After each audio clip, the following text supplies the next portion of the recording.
Valuable moral story. एक बार जंगल में बहुत सारे बंदर थे। जंगल में बंदर तो होते ही हैं, पर उस जंगल में उन बंदरों का एक बड़ा बंदर राजा था। मतलब बाकी सारे बंदर छोटे बंदर, और उनका जो राजा था वो बड़ा बंदर। He was huge, humongous. तो उस जंगल में बड़े सुंदर आम के वृक्ष थे। तो जो वो जंगल के बंदर थे जिनका वहां पे राज्य था, वो खूब आनंद से वहां रहते, और उस जंगल के में जो आम के वृक्षों में जो आम लगते उन्हें भी खा लेते। उस जंगल से थोड़ी दूरी पर एक नदी बहती थी, और नदी के उस पार एक छोटा सा गांव था। अभी भी उस गांव के लोगों को पता नहीं था कि जंगल के उस पार आम का इतना बड़ा, नदी के उस पार आम का इतना बड़ा बगीचा है। तो एक बार किसी बंदर ने देखा कि एक उस गांव का एक व्यक्ति किसी साधन से उस नदी को पार करके जंगल की तरफ आया, और उसने एक आम को उठाया और अपने संग ले गया। अब ये बंदर जानते थे कि उस गांव का जो राजा था वो बड़ा ही कपटी था, बड़ा दुष्ट था, बड़ा ही सबका अहित करने वाला, और बड़ा ही सबको मारने वाला, सबके ऊपर कहते हैं ना कि सबके संग गलत करने वाला, इस प्रकार का बड़ा ही दुष्ट राजा उस गांव पे राज्य करता था।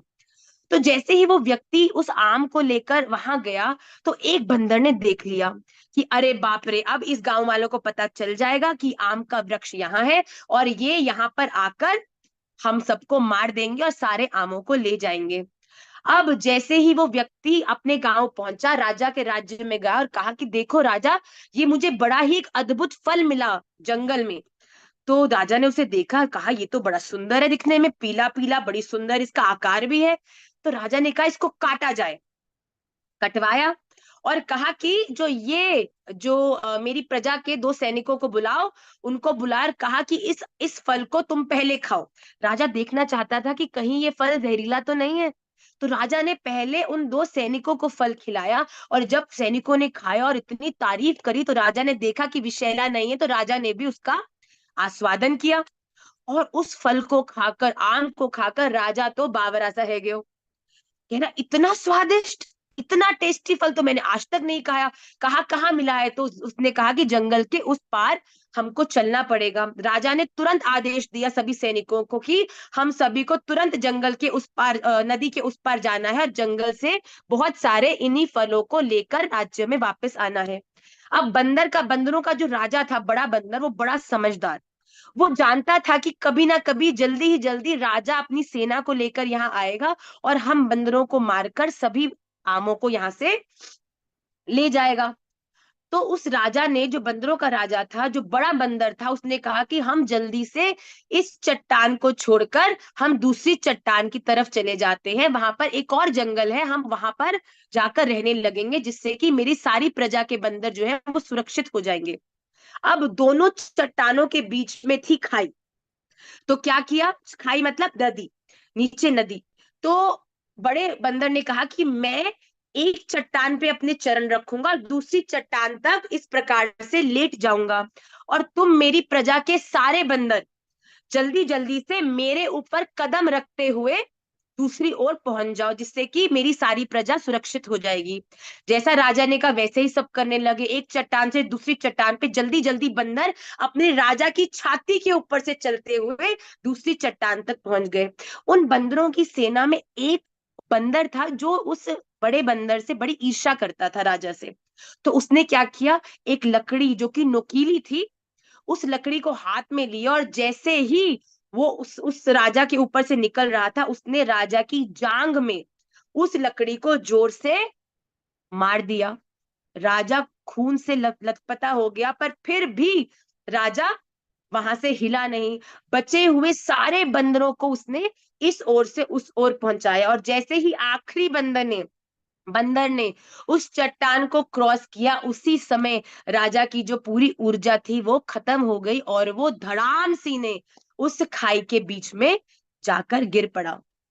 राजा दूर से उस बड़े बंदर के इस कृत्य को देख रहा था कि कैसे एक छोटे बंदर ने उस राजा के टांग पर उस नुकीली चीज को घुमाया, फिर भी राजा ने उस समय अपना धैर्य नहीं छोड़ा और फिर भी अपनी संपूर्ण सेवा की, संपूर्ण सेना की सुरक्षा के लिए उसने उसी स्थिति में भी वहां पर पुल की तरह वहां पर लेटा रहा।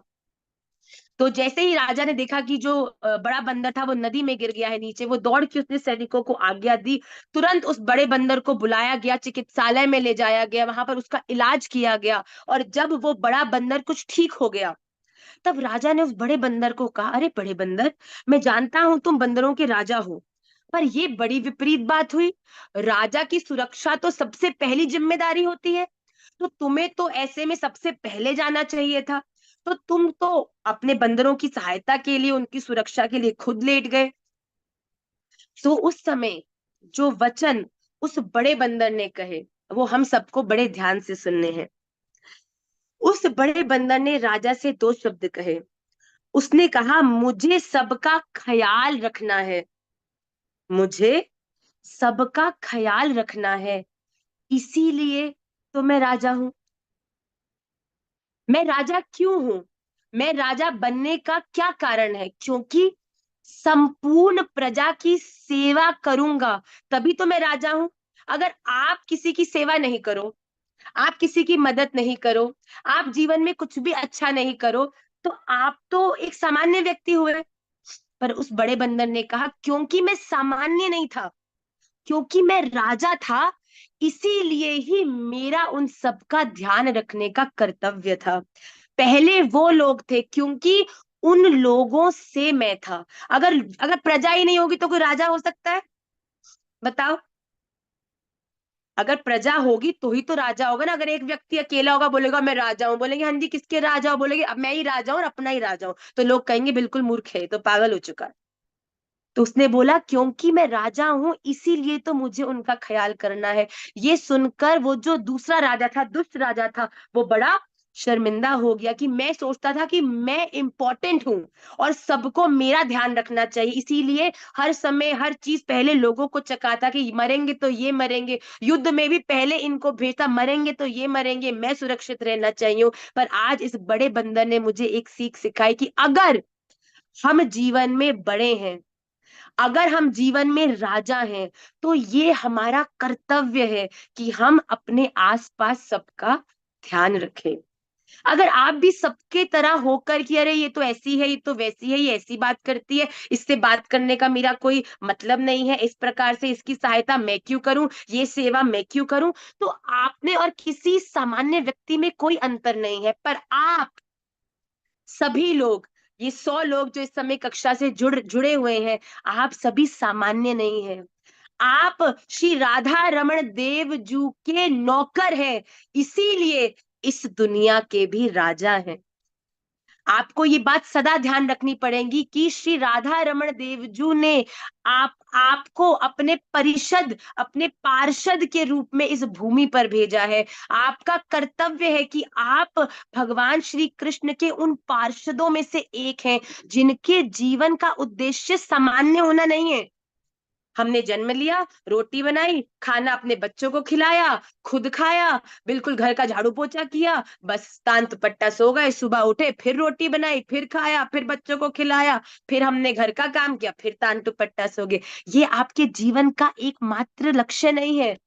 भगवान श्री कृष्ण कहते हैं कि अपने पार्षदों को मैंने केवल स्व सुख के लिए नहीं, बल्कि दूसरों के हित के लिए भी इस भूमि पर भेजा है, अपने हरिनाम के प्रचार करने के लिए भी भेजा है। आप सब सामान्य नहीं, आप सब भगवान श्री राधा रमन द्वारा भेजे हुए पार्षदों के रूप में इस जगत के राजा हो, जिसे इस जगत के पालनकर्ता के रूप में अपना जीवन व्यतीत करना है। आपको जब चलना है, ये सदा याद रखना है कि आप अर्जुन नहीं है, आप रेणु वर्मा नहीं है, आप दिव्यानी नहीं है, आप वंदना नहीं, आप कौन है? आप श्री राधा रमन लाल के नौकर हैं। आप जब चलते हैं तो लोग कहते हैं, अरे देखो ये राधा रमणिया जा रहा है, अरे देखो ये राधा रमन जी का तिलकधारी है, अरे देखो ये राधा रमन जी का अनुगत्य है। तो आप जीवन में कुछ भी करें, जो भी करें, ये याद रखें कि आप नहीं, आपके, आप जिसको बिलोंग करते हैं उसके नाम का ही प्रकाश करना आपके जीवन का एकमात्र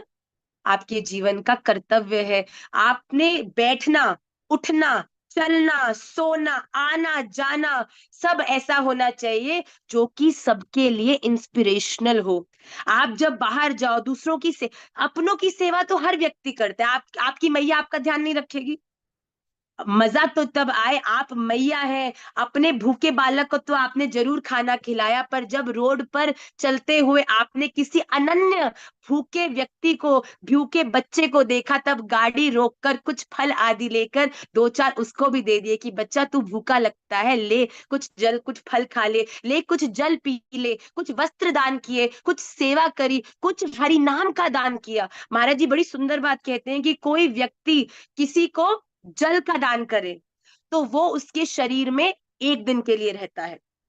कोई किसी व्यक्ति को अन्न का दान करे, अगर आप किसी को खाना खिलाते हैं तो वो उसके शरीर में 3 दिन तक रहता है, उसको 3 दिन तक ऊर्जा देता है।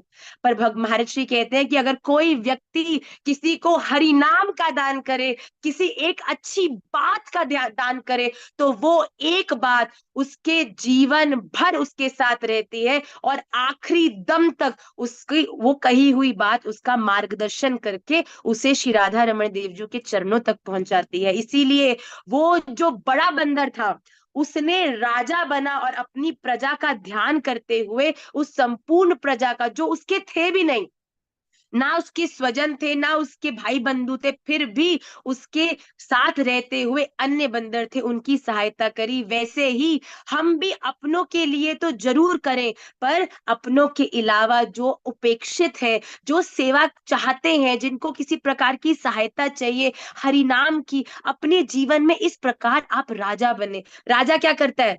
दान करता है, जिसके पास जो नहीं होता उसको वो देता है। तो जिसको अन्न की आवश्यकता है यथा शक्ति, ये नहीं मैं कह रही कि अरे आपको, आपसे कोई 10 करोड़ रुपए मांगने आए तो आप बोलो अरे भैया अब हम क्या करें। जितनी यथाशक्ति, जितनी सामर्थ्य है उतना आप दान, उतनी सहायता, उतना ही आप परोपकार करने का सदा प्रयास करें। तत्पश्चात ही आप इस हम क्या करते हैं? हम हो जाते हैं जगत के तो नौकर। हम बोलते रहे ये इसका भी ये है, इसका भी वो है, उसका भी ये करना है, उसका भी वो करना है, और राधा रमन जी के सामने जाके बन जाते हैं राजा। आपने ये दिया ही क्यों जीवन? मुझे यही कराना था आपने, क्यों किया बताओ? है मैंने बोला था आपको? तो भगवान भी हंसते हैं खड़े खड़े कि अरे भैया, मैंने तुझे ये जीवन दिया था किसी और लक्ष्य से, और अब तू अपनी अल्प बुद्धि के कारण इसे किसी और दिशा में ले जाएगा तो मैं क्या करूंगा? भगवान स्वयं कहते हैं कि अगर तुम प्रेसिडेंट के रिश्तेदार हो तो क्या किसी मिनिस्टर से डरोगे? बताओ बताओ, अर्जुन डरेगा? प्रेसिडेंट, भारत के प्रेसिडेंट से अगर तुम्हारी परिचय है, आना जाना है, बातचीत है, तो किसी मिनिस्टर के आने जाने पे तुम कोई व्यथित होगे? तो जब राधा रमन देवजू से प्रेम हो चुका है तो ये जीवन में आने वाली छोटी मोटी परिस्थितियों से काहे डरते हो? तो भगवान कहते हैं जगत के तो हो जाओ राजा, मेरे अनुकूल तो राधा रमन जी बड़ी कृपा, मेरे अनुकूल नहीं कियो तो राधा रमन जी और बड़ी कृपा। कुछ जीवन में छटनी है गई, कुछ लोग जीवन से छट गए। जितने जीवन में कम लोगों को आपको आपको आसक्त होना पड़े, जो उनसे अटैच होना पड़े, उतना आपके लिए बेहतर। अटैचमेंट किसी से मत रखो। साचो इक राधा रमन, झूठो सब संसार। पर ये नहीं है कि झूठा संसार है माँ तो हमको तो झूठ संसार में कुछ करना ही नहीं, ये संसार में भी राधा रमन जी ने ही भेजा है। तो इस संसार में जो आपको कार्य दिया गया है उसको संपूर्ण निष्ठा से करते हुए, अपने आसपास के लोगों का परोपकार करते हुए, उनकी मदद करते हुए, इस जीवन को सामान्य की तरह नहीं बल्कि राजा की तरह व्यतीत करें। इसी से ही आपकी श्री राधा रमण देवजू के चरणों में जो कैंकर्य जो भाव है वो पुष्ट सिद्ध होता है कि आप इस जगत के राजा है। क्यों? क्योंकि श्री राधा रमण देवजू के सेवक हैं। इस बात को सदा याद रखिए। वो ही व्यक्ति इस जीवन में सफल हो सकता है जो इस बात पर सदा अमल करे कि मैं श्री राधा रमण को तो दास और उनको दास, इसीलिए इस जगत का राजा। इस नोट के साथ हम अब इस कक्षा को विश्राम करेंगे। प्लीज अपने जीवन को सामान्य रूप से मत जिए। जो सामान्य आपकी कर्तव्य उनको तो करिए, पर उससे बढ़कर कुछ ऐसा करिए जो दूसरों को भी प्रसन्नता दे, दूसरों के भी जीवन में कुछ अनुकूलता, कुछ शीतलता लाए। Try to do something little bit, छोटा सा एफर्ट करिए अपनों के चेहरे पर मुस्कुराहट न लाने के लिए, बल्कि जो राधा रमन देव जी के हैं, देखो इस धरती पे व्याप्त हर व्यक्ति श्री राधा रमन देव जी द्वारा ही भेजा गया है। तो अपनों को तो आप प्रसन्न करते हैं तो आप स्वयं प्रसन्न होते हैं, पर जब आप किसी अपने के को छोड़कर किसी अन्य को प्रसन्न करते हैं, उसकी सेवा करते हैं, तब श्री राधा रमन लाल जी प्रसन्न होते हैं। तो ठाकुर जी को प्रसन्न करना है तो अति सेवा करें, अपने जीवन में सदा प्रसन्न रहें, प्रतिकूलताओं से डरे नहीं। जो भी हमारे लिए श्री राधा रमन जी करेंगे वो हमारे लिए सदा बेस्ट ही करेंगे। इसको सदा